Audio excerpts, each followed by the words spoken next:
Isang araw, may nakikita akong isang lalaking papuntang tindahan.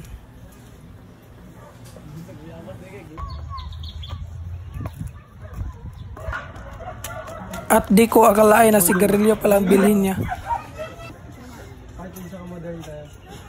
Tagalog din. Ano ba tunol ba? Explosive, bro. Tingnan sa isir ba? Gabi. Mahating sigarilyo ba?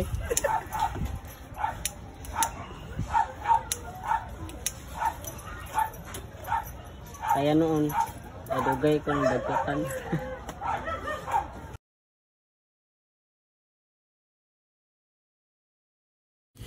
At nang may dumating na isang lalaki, agad naman niyang pinuntahan at pinagsasabihan ng batang naninigarilyo.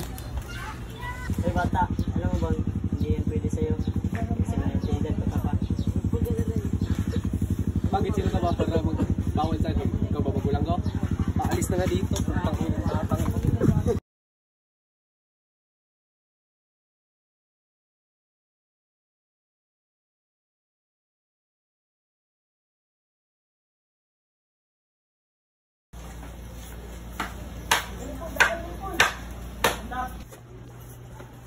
Ay bata, O bakit?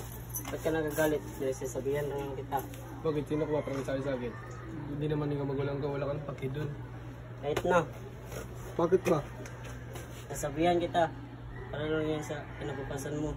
Kasi bata ka pa at estudyante ka pa. Tandaan mo yung sinasabi ko sa'yo.